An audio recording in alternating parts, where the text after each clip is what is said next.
한국에 대한 수출 규제 조치로 자신의 세력들을 결집하던 아베 총리가 막바지 선거운동에 열을 올리고 있습니다. 하지만 아베 총리에게 뜻밖의 복병이 생겼습니다. 거리 유세에서 아베 물러나라 라는 구호를 외친 유권자를 경찰이 급히 끌고 나가는 영상이 SNS상에서 빠르게 퍼지면서 네티즌들의 반발이 커지고 있습니다. 과연 어떤 상황이었는지 한번 자세히 알아보겠습니다. 구독과 좋아요, 알림 설정 부탁드립니다.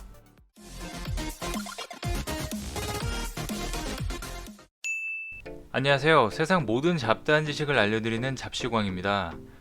아베 총리는 이번 참의원 선거 유세 중 봉변을 당하는 사례가 계속되고 있습니다. 지난 7일 도쿄 JR 나카노역 앞에서 유세를 하는 중에 일부 청중으로부터 그만둬라 등의 야유를 받았습니다. 그래서인 걸까요? 그 후 삿포로에서 유세를 할 때는 경찰들을 곳곳에 잘 배치해놨나 봅니다. 아베 총리가 JR 삿포로역 근처에서 선거 차량에 올라 유세 중 벌어진 일이 영상으로 찍히면서 SNS에서 엄청나게 화제가 되고 있습니다. 연설을 하는 중 한 남성이 아베 야메로라는 말을 외치기 시작합니다. 야메로라는 말은 물러나라라는 의미인데요. 그렇게 심하게 말을 한 것도 아닌데 이 남성에게 이목이 집중되자 경찰을 포함한 6명의 남성들이 그를 가차없이 끌고 나갔습니다. 어떠한 안내도 없이 그 남성은 시민들에게서 격리되었는데요. 이 장면을 담은 영상이 16일 트위터에 올라오면서 하루 만에 257만 명이 시청할 만큼 급속도로 퍼지면서 논란이 일고 있습니다. 일본 네티즌들조차도 일본은 민주주의 국가가 맞냐? 우리는 독재사회인가? 라며 비난을 하고 있습니다. 최근 아베 총리는 참의원 선거 운동 유세 일정을 공개하지 않아 여론의 비난을 받고 있습니다. 일명 스텔스 유세 전략이라는 것을 사용하고 있는데요. 아베 총리는 왜 유세 일정을 공개하지 않을까요? 자민당은 아베 지지자들이 많아 현장에 혼란이 예상된다며 이유를 밝혔지만 대부분의 여론들은 청중들의 기습 시위를 피하기 위한 것이라는 해석이 지배적입니다. 그러나 마지막 선거 운동 날인 20일에는 선거 장소가 도쿄 번화가인 아키하바라로 공개되었는데요. 그런데 아베 총리가 참의원 선거 마지막 유세에 당원을 동원할 것이라고 해 논란이 일고 있다고 합니다.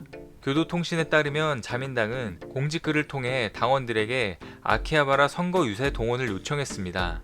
자민당은 당 운동원의 대규모 동원으로 선거 방해에 있을 야유를 막고 아베 총리에게 성원을 보내달라고 당부했다고 합니다.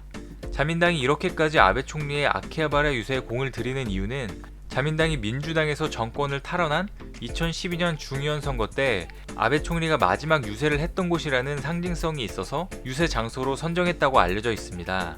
하지만 아베 총리는 아키하바라에 좋은 기억만 있는 것은 아닌데요. 2017년 도쿄 도의회 선거 거리 유세 당시 야유하는 유권자들에게 직접 비난을 퍼부었다가 선거 결과에 엄청난 타격을 입은 적이 있기 때문입니다. 당시 유권자들이 물러나라고 외치자 아베 총리는 이런 사람들에게 질 수 없다라고 받아치면서 자신에 반대하는 사람들을 모두 적으로 돌리고 폄하하는 발언을 해 당시 일본 언론들로부터 거센 비판을 받았습니다. 그 사건 이후 오만한 아베라는 이미지가 전국에 퍼지게 되었습니다. 이번 경찰 진압 영상을 본 일본의 마스미야 다카아키 교수는 아사히 신문을 통해 경찰의 행동은 형법상 특별 공무원 직권 남용죄에 해당할 수 있다며 경찰의 정치적 중립이 의심된다고도 비판했습니다. 아직까지 이번 참의원 선거에서는 자민당과 공명당 등 연립여당이 의석의 과반을 무난히 확보할 것으로 예상되고 있습니다. 아베 총리에게는 연립여당을 중심으로 개헌에 꼭 필요한 전체 의석의 3분의 2 이상을 확보하는 것이 굉장히 중요한데요. 하지만 일각에서는 일본 여론에서조차도 이번 영상으로 인해 아베 총리를 비판하는 등 아베 개헌의 꿈이 점점 흐려지고 있는 상황이라고 전망하고 있습니다. 시청해주셔서 감사합니다. 더 많은 잡다한식들이 궁금하시다면 구독과 좋아요를 눌러주시면 감사하겠습니다. 그리고 알림 설정도 해놓으시면 더 빠르게 만나보실 수 있습니다.